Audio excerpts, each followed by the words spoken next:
ನಮಸ್ಕಾರ, ನಾನು ಶಂಕರ್ ಹೆಗಡೆ. ಸುಲಭದ ಪರಿಹಾರಗಳು, ನೀವೇ ಮಾಡುವಂಥ ಪರಿಹಾರಗಳು, ಮಂತ್ರಗಳನ್ನು ಕೊಡ್ತಾಯಿದ್ದೀನಿ.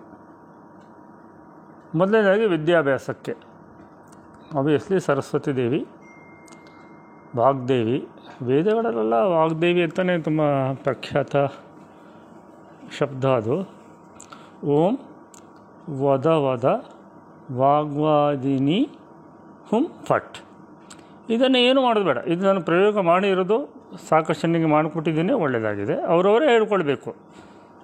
ಇನ್ನು ನಾನು ಮಾಡಿಕೊಡ್ಬೇಕು, ಅವ್ರ ಹತ್ರ ಹೇಳೋಕ್ಕೆ ಬರೋಲ್ಲ, ಕನ್ನಡನೇ ಬರೋಲ್ಲ ಅಂತಂದರೆ ನಾನು ಅದಕ್ಕೆ ಬೇಕಾದಂಥ ಕೆಲವೊಂದು ಗಿಡಮೂಲಿಕೆಗಳ ಒಂದು ಆಮ್ಯುಲೇಟ್ ಥರ ಮಾಡಿಕೊಡ್ತೀನಿ. ನೀವು ತರಬೇಕಾಗತ್ತೆ ಅದೆಲ್ಲ. ಅದನ್ನು ನೀವು ಟ್ರೈ ಮಾಡ್ಬೋದು. ಓಂ ವದ ವದ ವಾಗ್ವಾದಿನಿ ಹುಂ ಫಟ್ 108 ಮಾಡಿದ್ರೂ ಸಾಕಷ್ಟು ಅನುಕೂಲ ಆಗುತ್ತೆ. ಫೇಲ್ ಆಗ್ತಿದ್ದವರೆಲ್ಲ ಸೆಕೆಂಡ್ ಕ್ಲಾಸಲ್ಲಿ ಪಾಸ್ ಆಗಿದ್ದಾರೆ. ಇದು ನನ್ನ ಅನುಭವದ ಮಂತ್ರ. ಅದನ್ನಷ್ಟೇ ನಾನು ಕೊಡ್ತೀನಿ. ನಾನು ಪ್ರಯೋಗ ಮಾಡಿ ಸಕ್ಸಸ್ ಆದಷ್ಟೇ ನಾನು ಹೇಳ್ತೀನಿ. ಇದನ್ನು ಟ್ರೈ ಮಾಡ್ಬೋದು. ಸೀಸನ್ ಈಗ ನೀವು ನೋಡ್ಕೊಡಿ, ತುಂಬ ಜನರಿಗೆ ಅನುಕೂಲ ಆಗಿದೆ. ಆಮೇಲೆ ವಿದ್ಯಾಭ್ಯಾಸಕ್ಕೆ ಇನ್ನೊಂದು ಒಳ್ಳೆಯ ಉಪಾಯ ನಾನು ಹೇಳಿದ್ದೀನಿ. ಕೃಷ್ಣ ಅಥವಾ ವಿಷ್ಣು, ಯಾಕಂದರೆ ಎಜುಕೇಷನಿಗೆ ಬುಧ ಕಾರಕ, ಬುಧನಿಗೆ ವಿಷ್ಣು ಮತ್ತು ಕೃಷ್ಣ ಕಾರಕರು. ಕೃಷ್ಣಸ್ತು ಭಗವಾನ್ ಸ್ವಯಂ ಅಂತ ಈ ಹರಿವಂಶ ಪುರಾಣ ಬಲರಾಮನಿಗೆ 10ನೇ ಅವತಾರ ಹೇಳುತ್ತೆ. ಕೃಷ್ಣಸ್ತು ಭಗವಾನ್ ಸ್ವಯಂ, ಚಕ್ರನೇ ಹಿಡ್ಕೊಂಡು ಬಂದದನ್ನು ಅವನು ಸಾಕ್ಷಾತ್ ಮಹಾವಿಷ್ಣು ಅಂತ ಹೇಳುತ್ತೆ. ಅದನ್ನು ನಮ್ಮ ಗುರುಳಾದಂಥ KN ರಾವ್ಜಿಯವರು, ಜಗದ್ವಿಖ್ಯಾತ ಜ್ಯೋತಿಷಿಗಳು, ಚೆನ್ನಾಗಿ ಹೇಳಿದ್ದಾರೆ ಅವರ ವಿಡಿಯೋಗಳಲ್ಲಿ. ಹಾಗಾಗಿ ನೀವು ಒಂದೇ ವಿಷ್ಣುವಿಗೆ ಸಂಬಂಧಿಸಿದಂಥ ನೇರವಾದ ದೇವಸ್ಥಾನ, ಕೃಷ್ಣನಿಗೆ ಸಂಬಂಧಿಸಿದಂಥ ನೇರವಾದ ದೇವಸ್ಥಾನ, ಹಳೆಯ ದೇವಸ್ಥಾನಗಳಾದಷ್ಟು ಒಳ್ಳೆಯದು. ಚೆನ್ನಕೇಶವ, ಶ್ರೀಕೃಷ್ಣ ಅಂತೂ ಆಯಿತು. ಶ್ರೀನಿವಾಸ ವೆಂಕಟೇಶ್ವರ ನನಗೆ ಗೊತ್ತಿಲ್ಲ, ಅಂತ ಪುರಾಣೋಕ್ತಗಳು. ರಾಮನೂ ಬರಲ್ಲ, ಪರಶುರಾಮನೂ ಬರಲ್ಲ.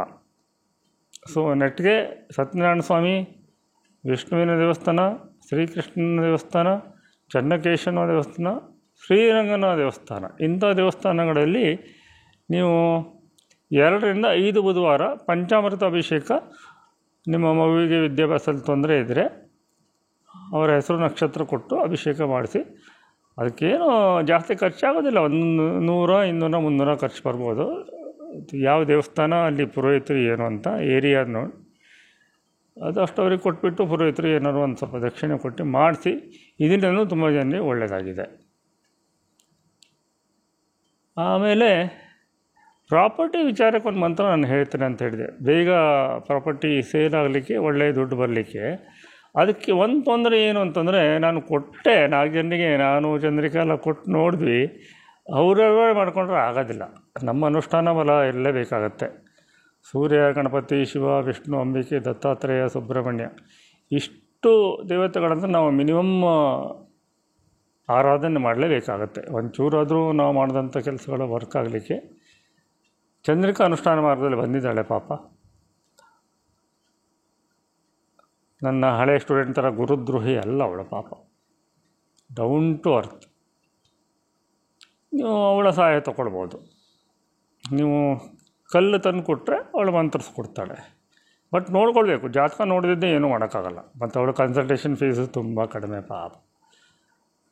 ಹಾಗೆ ನಿಮ್ಮೆಲ್ಲರ ಅನುಗ್ರಹದಿಂದ ನಾನು ಇದೇ ವಾರದಲ್ಲಿ ಪುಣೆ, ಬಾಂಬೆ, ದುಬೈ ಅಂಥ ಆಫೀಸ್ಗಳನ್ನು ಸ್ಟಾರ್ಟ್ ಮಾಡ್ತಾಯಿದ್ದೇನೆ. ನೋಡೋಣ, ದೇವರಿದ್ದಾನೆ. ಹೆಚ್ಚೆಚ್ಚು ಜನರಿಗೆ ಹೆಚ್ಚೆಚ್ಚು ಒಳ್ಳೇದು ಮಾಡೋಣ ಅಂತ ನಾನು ವಿಚಾರ ಮಾಡಿಕೊಂಡು ಸ್ಟಾರ್ಟ್ ಮಾಡಿದ್ದೀನಿ. ನನ್ನ ಹಿಂದಿರುವರೆಲ್ಲ ದೊಡ್ಡ ದೊಡ್ಡ ಜನಗಳು. ಜನ ಯಾರಾದ್ರೇನು ಕೊನೆಗೆ ದೇವರಲ್ವಾ. ನನ್ನ ಅದೃಷ್ಟ ಕೊನೆಗೆ ದೇವರು. ನಿಮ್ಮಂಥವರ ಆಶೀರ್ವಾದ, ಶುಭ ಹಾರೈಕೆಗಳು ಯಾವತ್ತೂ ಇರಲಿ. ಮತ್ತು ಮಂತ್ರಗಳನ್ನು ಕೊಡ್ತಾ ಹೋಗ್ತೀನಿ. ನಮಸ್ಕಾರ.